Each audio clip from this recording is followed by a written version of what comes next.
Welcome back to another episode of the SBS podcast. My name is Ross, and joined with me, as always, are my co-hosts Kyle and Keon. Today, we are going around the horn in the world of college football, giving our thoughts on Week 1. We are introducing a new segment, Gettin Parlayed, where we give you our three-leg parlay of the week, where you, the listener, tail or fade us, and we will see who comes out on top. We make mention of the first ever SBS watch party that took place this past Saturday with a monster turnout. And then, of course, we are diving headfirst into what was a very interesting season opener for the Bruins against Hawaii. And that is all coming up next on the SBS podcast.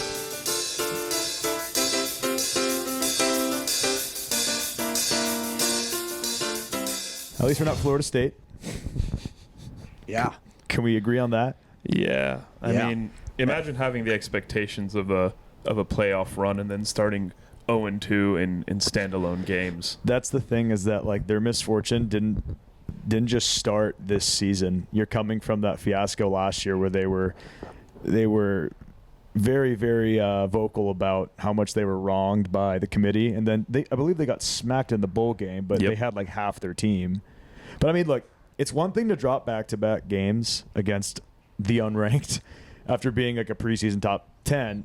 But it's another thing for those things, both to happen like before week 2 even happens, and then B, for like both of those games to be in like these weird time slots to where like you're the only football game taking place and everybody is watching the you. entire country's eyes are on you. Like That's what I was just about to say. They're primetime games. So like everyone's watching those games and everyone's seeing those guys struggle. It's even worse than prime time. It's like 9:30 a.m. on like the first weekend of football and you're in Dublin. So like everybody is watching, and then it's just been two absolute disasters. I do not envy those people. Probably the only people down, or the only one person down bad worse than Florida State is that one Florida State fan who tweeted out that he was gonna eat dog shit out of a red Solo cup, and then halfway through the Boston College game absolutely deleted his Twitter accounts. I saw that.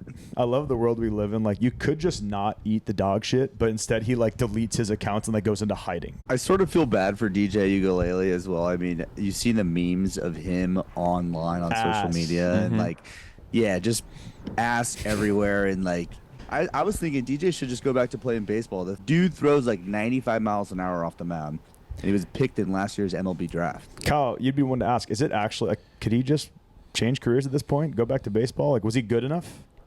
Yeah, no, he's got the arm. Like, he can throw a fastball 95 plus.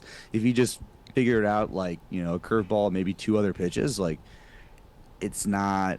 I mean, pitching's tough. Like, really pitching versus just throwing the ball as hard as you can is tough. But I mean, a guy for the Angels last night threw 106. So who?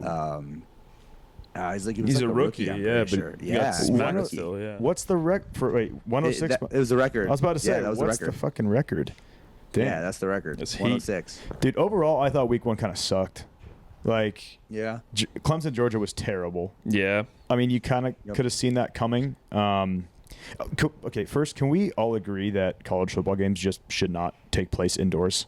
Like, the lighting is depressing. It's like the traditions aren't the same. It's just like a neutered version of college football. It's like neutral location indoors. It just feels so awful. I hate indoor neutral location college football games. Outside the neutral locations, is there any domed? Is it just Syracuse? That's a good question. Syracuse. It's probably just Syracuse. Yeah, I can't think of any off the top of my head right now. The only one I can think of is in Atlanta, right? I've got one. Idaho State. What? Oh, yeah? The Idaho State. They playing like a hanger? I think they're the Vandals. No, that's Idaho.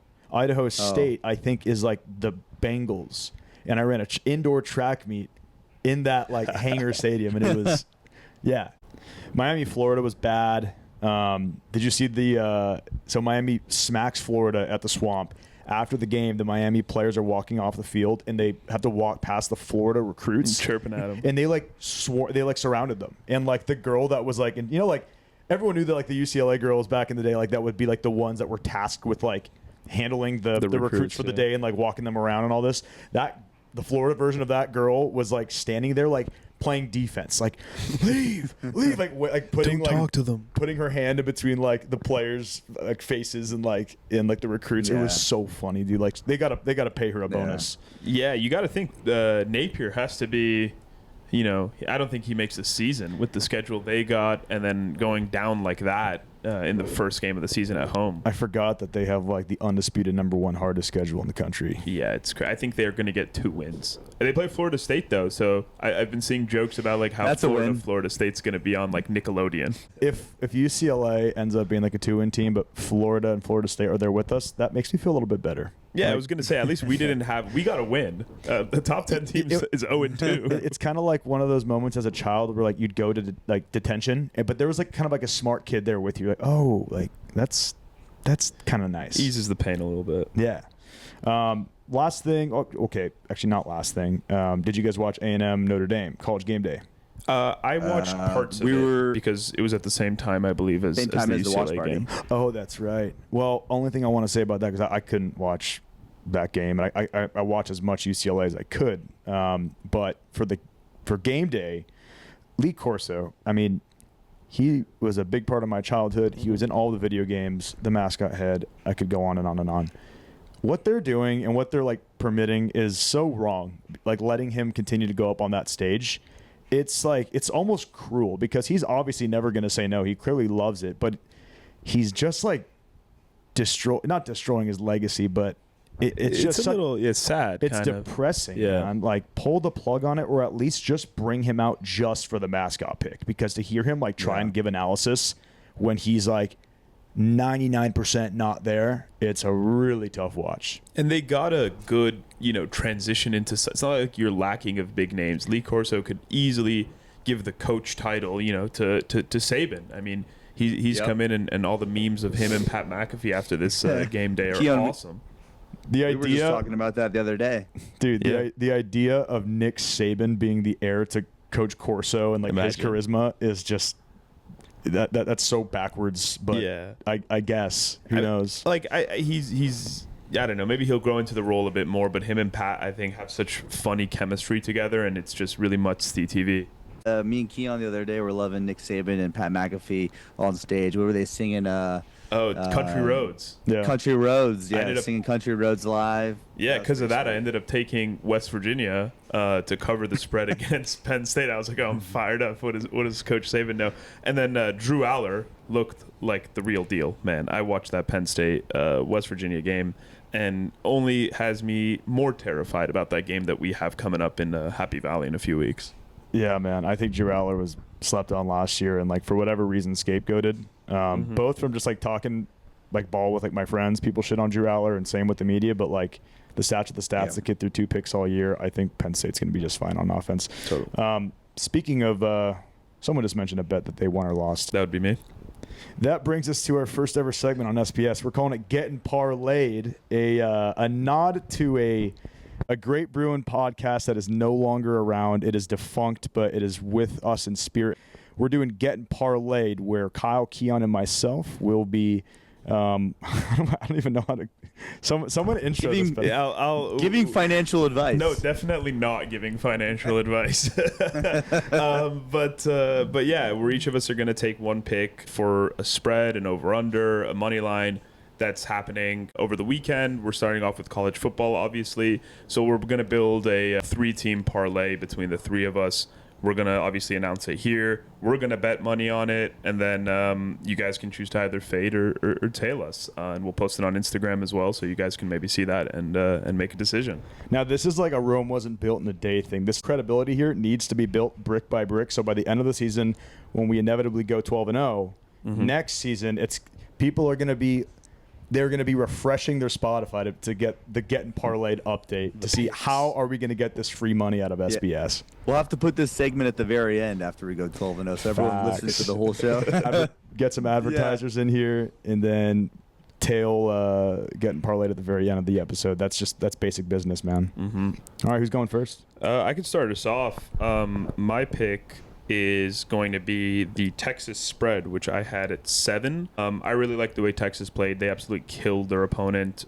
Quinn Ewers looked awesome. I'm not a big Texas guy in general. Generally, I'm horns down, but you gotta respect the talent when it's there. They brought in I think before they brought in Arch Manning, Quinn Ewers had like 270 yards or something.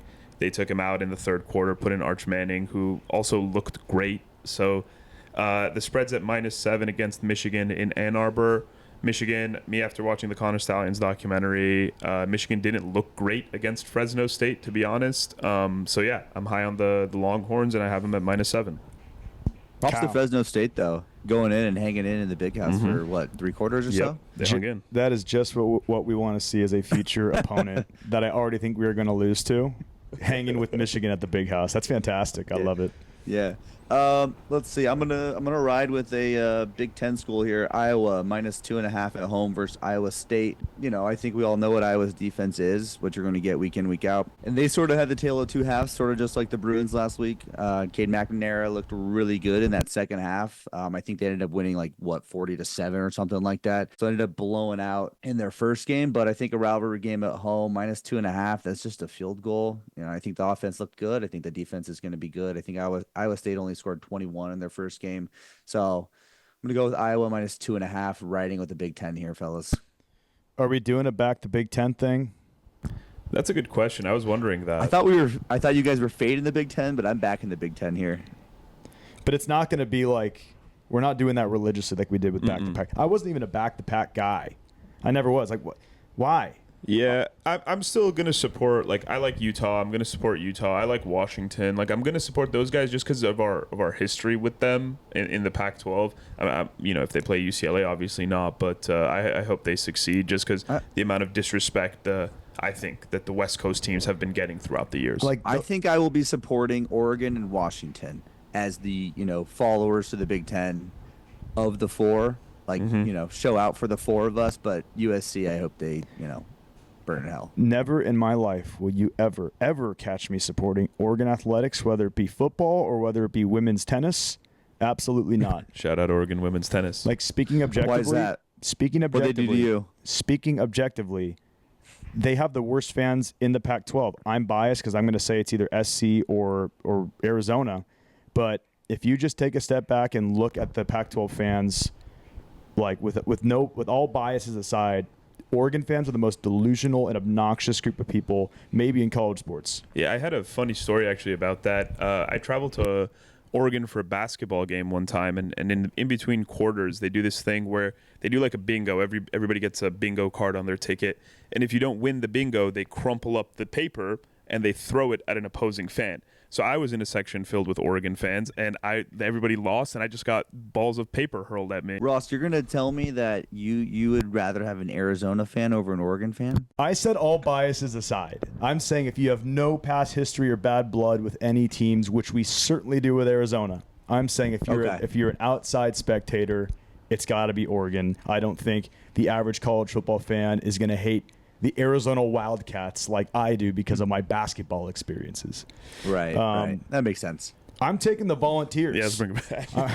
I'm taking the Vols -7.5 against NC State, playing at technically a neutral site in Charlotte. Although Tennessee's bordering Carolina, is it not? North Carolina? I think it is. NC State was down in the fourth quarter to the Western Carolina Catamounts. Shout them out. They ultimately won that game by a couple of possessions, but overall were very underwhelming. I love the Vols, man. Not just in this matchup, but I love when they're good at football and their horrible fans turn it up a notch. I think it's hilarious. I think it's good for the sport. They've got an elite defense, and actually their quarterback, UCLA commit Madden Iamaleava.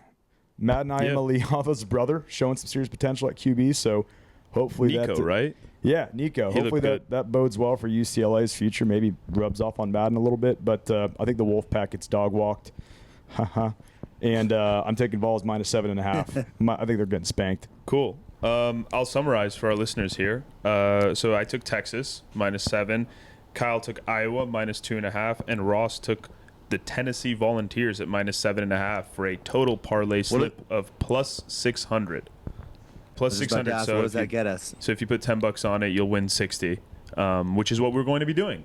So follow along. If you let us know if you fade us or if you tail us. You don't gotta people say comment, rate, subscribe, all that. You don't gotta do any of that. Just hammer the SBS Gettin Parlayed line, and I'll be happy. That's the only engagement we need or want. Moving on to some more relevant UCLA stuff. It looked like the watch party was fun. I could not attend it. I had prior obligations, but Kyle and Keon, how was it, guys?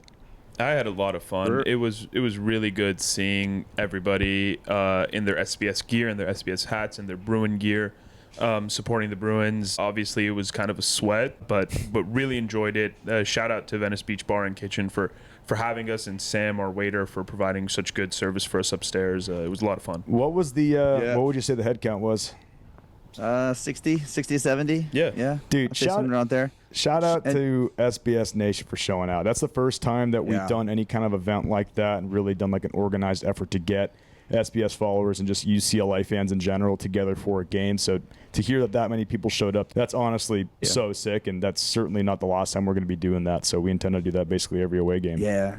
And shout out to Kian for knocking over Sam, our waiter's entire bar tray full of booze. Yeah, I mean, I think there was this it reminded me of this old SBS meme that Ross had posted, I want to say kind of in basketball season, where he's like spread, the legs are spread watching a big third down. I was like that. And then Sam walks past me with a tray of beers, and I don't think we got the stop, and I just flip out, and I spill some beers over myself. So shout out Sam for having a good humor about it. Also, a lot of DMs and a lot of comments about people that were asking if I knew of any watch parties in, like, I don't know, the Bay Area or like San Bernardino, places that were further out. If you guys, anyone listens to this podcast or follows the Instagram, if you guys want to put together a watch party in the area where you live, hit up the Instagram, shoot me a DM. I am more than happy to promote the bar in which you intend to gather and watch the Bruins. I'm happy to do our part and to continue to make this a regular thing throughout the country. If you guys are in New York, Florida, I don't know where you guys are tuning in from, but if you're trying to get a watch party with some friends and to spread the word, let me throw that up on the Instagram and promote it. More than happy to do so. All right, so the Bruins, they escape Hawaii 16-3 with a win. It was not pretty by any means, and I mean, just some initial thoughts after that game. I mean, look, there's flip sides to it. I mean, UCLA completely looked like a different team in the second half after playing what might have been the worst offensive half of football that I've ever watched as a UCLA fan that follows the program. But I'd say there's good news and bad news, and I'll start with the bad. The bad news is that overall, I think there are several things that you can take away from this game that should still worry you when looking at the rest of the schedule and UCLA's prospects to be favored in any of them to win. And that's a big worry given we just finished week 1. So that doesn't bode well for us. But I would say if you're looking for good news and you're just looking for a reason to be optimistic about anything, overall, UCLA as a team did trend upwards over the course of the game. They looked significantly better in the second half than the first. And really, Ethan Garbers is the only kind of linchpin that caused that to be an upward trend. Like, he's the only really thing that changed at halftime. I mean, the UCLA defense remained solid over the course of the game. The run game and run blocking remained as bad as I've ever seen it out of a UCLA team. And I'd say for the most part, the receivers performed kind of as expected with, when Garbers was able to like deliver them the ball.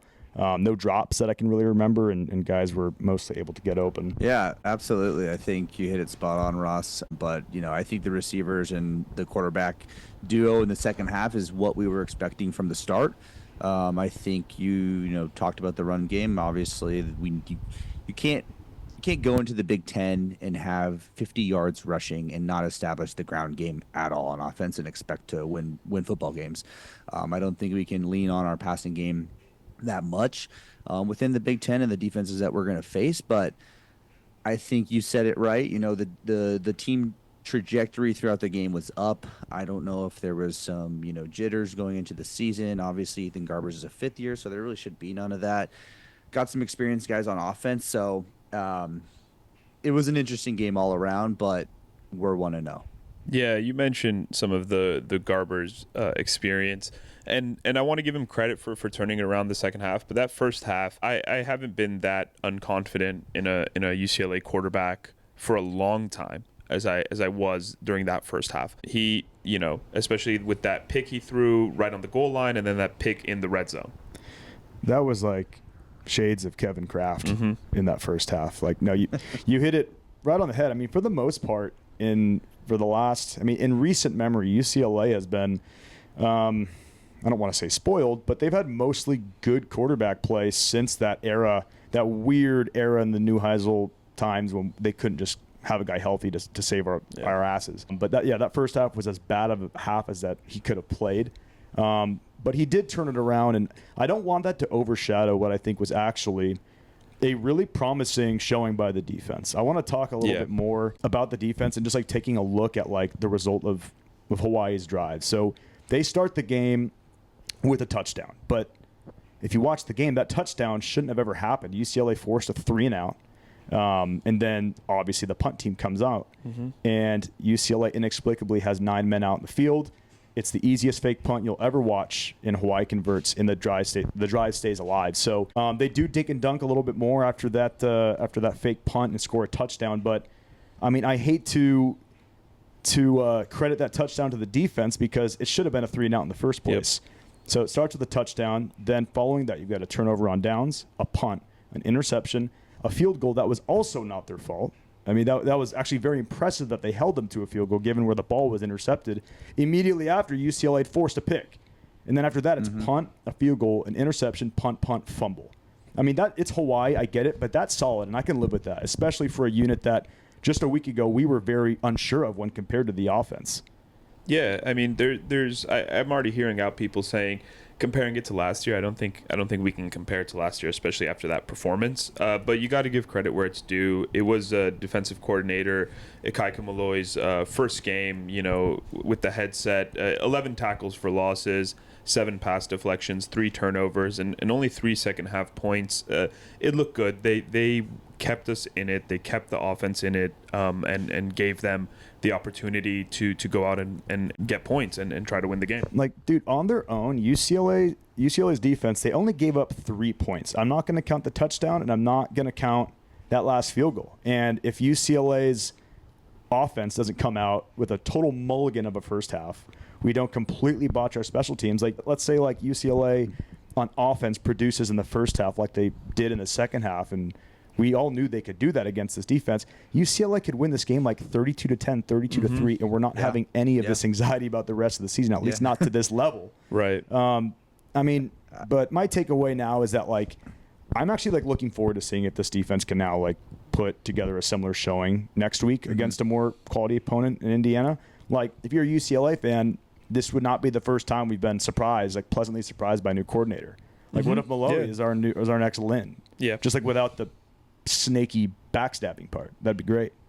I think this defense, I think they gelled really well together, and I think, like you said, Ross, I want to see what they can do next. I mean, I watched some Indiana highlights, and I don't want to get Indiana, but Indiana ran the ball for 274 yards in their first game. They looked just like a force on the ground, and they were all right through the air, but I think as this team, continues to gel and continues to understand how to play together, I think they're going to get better. And I do think that there's, some sneaky guys on this defense that are going to, sort of blossom into starters and, some stars, within this defense. Not even sneaky. I thought the transfer KJ Wallace out of Georgia Tech was a stud. He was probably the defensive MVP of the game. I mean, I was a little skeptical on him when watching his film from Georgia Tech. I mean, he's a little undersized. He's a nickel linebacker that I don't know exact measurements, but he's not a very big dude. But the guy plays very fast, very aggressively. He had multiple pass breakups, 1 sack off a nickel blitz. That's what this UCLA defense needs, man. It needs a spark plug and a leader. We talked about that last week, like who's going to be like the anchor leader of this team. You'd normally like to see that kind of come out of, your secondary, have like a strong safety that can really pull the unit together. Really loved what I saw out of KJ Wallace. And I know, Kyle, you mentioned earlier there's a linebacker that I think he led the team. Carson Schweisinger. Carson Schweisinger, former walk-on Oaks Christian guy. I believe he had 9 tackles or 7 tackles, led the team in tackles. So, I mean, if guys like that aren't, the Oladejos of the world, the Caden Madranas, the Jay Toyas of the world can step up and have performances like that in Big Ten games, I think that, the UCLA defense is going to be just that much better as the season progresses. Yeah, I thought the UCLA edge rush was kind of what we had expected / feared. I mean, I don't recall there being – keep in mind, I watched probably 80 to 85% of the game. There are several plays that I missed. I haven't been able to find a full version of this game to rewatch, which is driving me absolutely crazy. But I don't remember there being real any real pressure off the edge, which was kind of to be expected, although Jay Toya didn't. I mean, for his standards, had a pretty quiet night on paper, but the guy was eating up double teams the entirety of the game. And I think that indirectly is going to help this UCLA defense so much. I know I've already talked about this with you guys, but if that can allow Coach Malloy to get more creative with how he's going to bring pressure, which is like, I think the key to this defense taking that step and finding ways to get to the quarterback, allow athletic linebackers like Kane Medrano and Ali Cajo, who had an awesome sack on the last drive of the game, was able to get underneath the right tackle. Was really awesome to see him make a play like that. So I think if Toya and Keanu Williams in that interior line are able to just really draw some of the offensive line off of the edge, I think there's enough athleticism that Malloy can play with at nickel, at linebacker, maybe bring some guys off, maybe bring some defensive backs. It could be a way that UCLA can scheme around this, which is promising, because I thought that Malloy coached a great game. I'd love to see Brian Addison get in on some blitz packages. I mean, dude, 6'5", 200. I know we talked about so many different times of how physical he is, but I'd love to see him get in the mix. Yeah, I think seeing a 6'5" safety blitz, if that's effective, that's terrifying. So I'm all for that. Hell yeah. Yeah. Let's pivot to offense. A lot more to talk about, I think, with this offense, and that's not a good thing. I know we mentioned that it was a slow start for the UCLA O, and that is putting it extremely lightly. Again, I think it's important to break up the performance into halves. And again, let's just look at the drive results comparatively here. The first half, you've got a punt, an interception, a punt, a missed field goal, a punt, and interception. Both of those interceptions being terrible. I mean, the worst picks that Garbers has thrown in his career came in one half against Hawaii, which was just not what I was expecting to see. Second half, comparatively, is a touchdown, a field goal, a punt, and a field goal. No turnovers, solid stuff out of the O. Garbers finished 19 of 38, exactly 50%. First half went 6 of 19, and the second half went 13 of 19. Passed for over 200 yards in the second half. He almost tripled his yard productions in the second half. It's just kind of funny because he almost tripled his yards from the first half while throwing substantially less, like chucks down the field. It's funny what happens when you actually, check, like make those check down reads and take what the defense gives you. Yeah, I think I was talking with you guys about this the other day, but just get the balls in the playmakers' hands, right? I think we're so high on the receivers. The receivers, need the ball in their hands in order to show what they can do. And I think in that first half, we were a little deeper down the field trying to, make plays happen that maybe weren't there. And I think once we started to incorporate some checkdowns in the second half, just some nice crossing routes, get the ball in the receiver's hands. I mean, shoot, the play where Garbers scrambled and, found, I think it was Flores, it was like maybe 5 to 7 yards downfield, and Rico took off on some momentum and, made it inside the Hawaii 10. Ultimately, that drive stalling out and leading to a field goal, which goes back to, I think we need to be better in the red zone. But I think you hit it spot on the second half, whether there were some adjustments made at halftime or, coaches just talked to Garbers about, hey, stay within yourself and, just take what the defense gives you. It was completely different, and it was the Ethan Garbers that I know. Yeah, guys. I mean, I don't want to get too ahead of myself, but I think we got a bona fide superstar in Rico Flores from what I saw in that second half. I really enjoyed watching him play. His route running is really good. When Garbers was able to find him, he found him 3 times for 102 yards and a tutty. Like, it was fun to watch him, and in my opinion, really, deserves that wide receiver 1 title that we brought up last week in our conversation. I mentioned last week, if I was a Notre Dame fan, and this was the case, when I read on the forums online, it was gutting for them to see him go, because he was their second most productive receiver last year, and he's picking up right where he left off on a different offense. So I don't know the exact reasons for his transfer, but it certainly wasn't due to a lack of playing time or a lack of ability to gel with an offensive scheme, because the guy was awesome as a true freshman last year. So that was, in hindsight, it's looking like that's going to be hands down UCLA's biggest pickup over this past offseason. Yeah, and folks, from what I've heard within the program and connected to the program and alumni of the program, are all very high on him and really think that he's the real deal. So count me as one of those people. All right, let's go ahead and switch gears to this UCLA run game. I mentioned earlier on the show that there were certain takeaways from this game that I think, with Garbers, that was obviously troubling, but he made that switch kind of similar to what we saw last year where he had very rattled moments, but as the season progressed, he locked in and actually was a very competent quarterback. I'm confident that Garbers and the passing game are going to come together. However, the run game was so unbelievably bad that I don't know if they can fix that in 2 weeks or even the course of the season. I mean, Kyle, can you give us, I know you've got the numbers. 24 yards on 13 carries between Keegan Jones, TJ Harden, and Anthony Frias. Garbers was our leading rusher, 7 carries for 47 yards. So the 13 design runs obviously aren't including the 7 Garbers keeps. Yeah, 13 design runs for 24 yards. Yeah. 24 yards for the entire game? Yep, 13 yards for Keegan Jones, 9 yards on 9 attempts for Harden, and 2 yards for Frias. You know what we should have done before this episode? I'd like to see when the last time UCLA football has rushed for less than 25 yards in a game. Yeah, I mean, we've talked about this internally, the three of us, but I can't remember the last time the UCLA hasn't had a solid run game. Even last year, maybe it wasn't our best year, but we still were a decent run attack. Then you have cats like Josh Kelly, Zach Charbonnet, Jonathan Franklin, who's a good friend of the podcast. I mean, the history with UCLA, Deshaun Foster, the head coach, the history is we're RBU, as you mentioned, Ross. I mean, that's to me was the most disappointing. I know it's only been one game, but if you were trying to spin the Deshaun Foster hire as a way to make you feel good about this total gamble by the athletic department, was that you're getting a guy that knows the run game more than anybody. He was a 10-year running backs coach for the Bruins. That's been our pedigree as a football team for the last 25 years with all the guys that you just mentioned, Keon. So if there's anything that I was going to expect to come out swinging with this team would be the run game, because you bring back TJ Harden. We've seen Keegan Jones take snaps at tailback, and it's mostly the same offensive line as it was last year. And UCLA was largely competent in running the football. So to take such a regression with a running back, a former running back, and running backs coach promoted to head coach was very troubling. The offensive line, we've seen enough out of TJ and even Keegan to where I'm not going to be quick to blame them, although I didn't think they looked good by any means. But just the lanes and the holes that the offensive line just simply was not able to open up was very concerning. And this was not a tale of two halves like we've been talking about. It got worse, I think.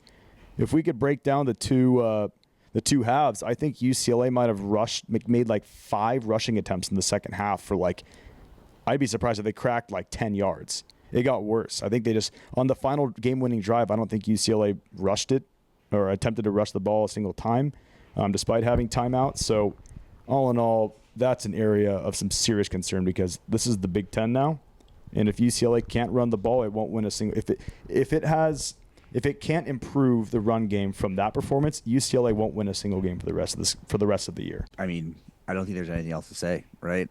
I think I completely agree with you, Ross. I think that there's a lot that needs to get fixed. I think when I initially saw the schedule come out and saw we had a week 2 bye, I was pretty pissed off because I wanted to, get out to the Rose Bowl and just, continue to watch UCLA football. But now I'm sort of glad we're hitting the brakes and, we have some film and, potentially see what the hell was going on with the offensive line and why we struggle to, push into that second level against a team that we should be doing that against. And I also don't want to be unfair. UCLA was without its right tackle in Garrett DeGiorgio. Ruben Unije went down.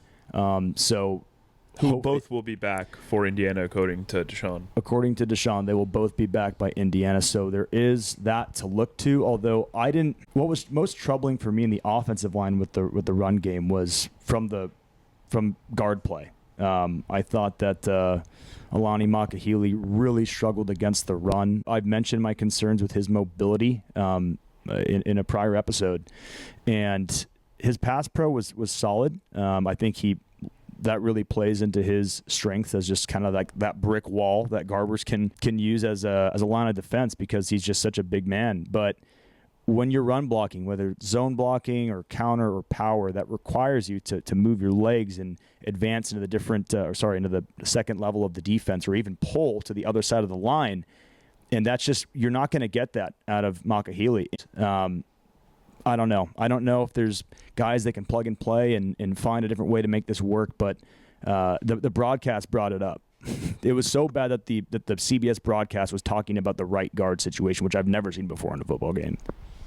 Yeah, that's something that has to be top of mind to fix. Just right guard specifically, and then obviously the entire O-line that we've been mentioned ad nauseum. But yeah, in this 2 weeks, this thing has got to get figured out, man. I'm right now. I'm just frustrated. We're reading back these plays that we've had, and we're kind of bringing these things back up, and in the couple days that I've had to digest all of this, and now hearing it all back again after doing all this research, it's just frustrating to me to hear this from this team. But the great thing is, we're 1-0.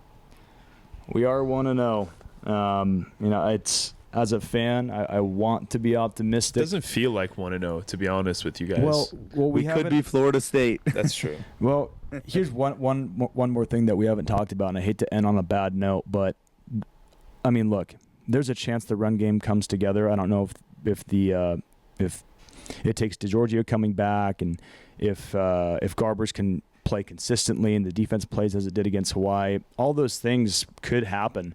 But what was most troubling for me was the game management mistakes we saw out of the coaching staff. I've got a few written down. There were 3 really glaring ones that just have stuck with me. The first of which, Deshaun accepted a penalty that he should have declined, giving Hawaii another chance at converting a 3rd down as opposed to forcing a 4th down. Look, it was UCLA's defense versus everybody. They were playing Hawaii. They were apparently playing UCLA's offense, turning the ball over at the worst parts of the field. It was playing UCLA special teams, which couldn't even execute a punt return.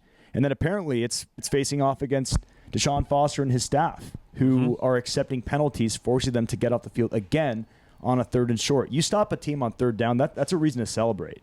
And now you're going to accept a penalty and give Hawaii another chance to convert. I mean, that's crazy. You're telling your defense to go back out there and do it again. Yeah, essentially. Which they did. And they forced another incompletion from Braden Traeger. I mean, that unit gets the game ball, not Deshaun Foster, Martin Jarmond.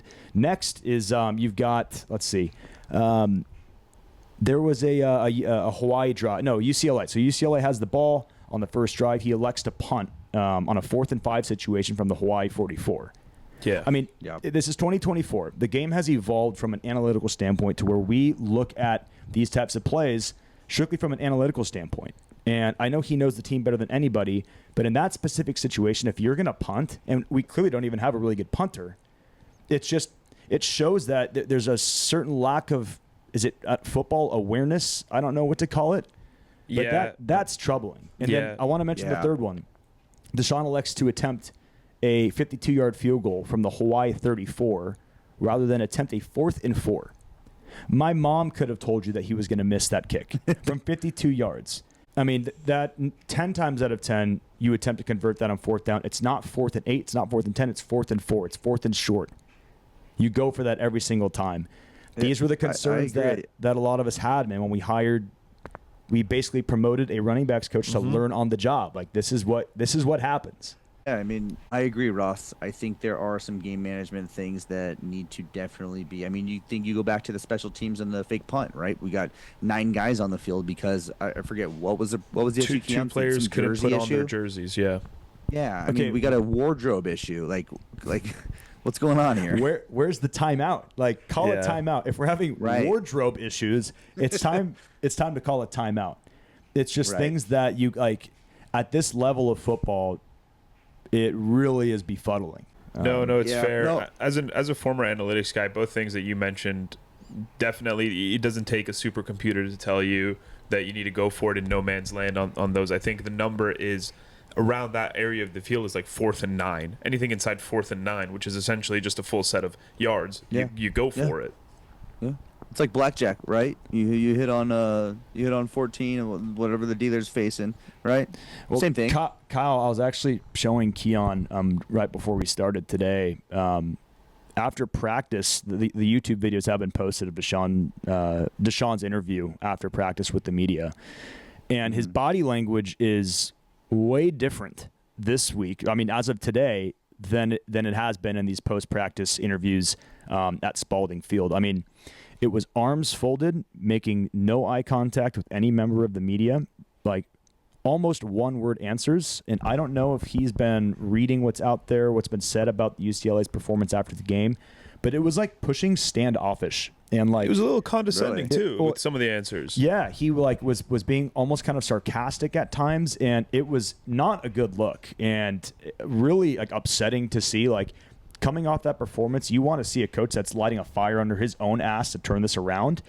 He was asked about the run game, and I don't remember the exact words of his answer, but some of the words were, "I'm not worried about it." It's like that is the last thing you want to hear from your head coach, that you're not worried about it. I understand being confident, like you mentioned, Keon, in bringing the run game back, but to say that you're not worried about rushing for 24 yards in a season opener, bro, Yeah. what are you talking about? It's not the first time Yeah. Deshaun has had some media troubles in front of the mic or in front of the camera, but like you see some things and you look on the other side of the spectrum, which is Brian Kelly at LSU, which I don't want to get into.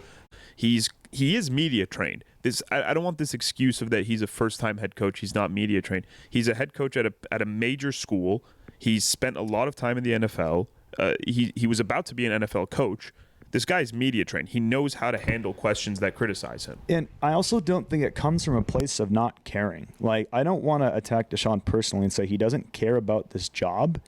I just think, and it's apparent at this point, he struggles to communicate with his words. And that's factual at this point. That's not my take. He struggles to communicate effectively with the media. Now, if that's different with the team, that's great. But I'm not going to assume that from what we've seen, from all we have access to.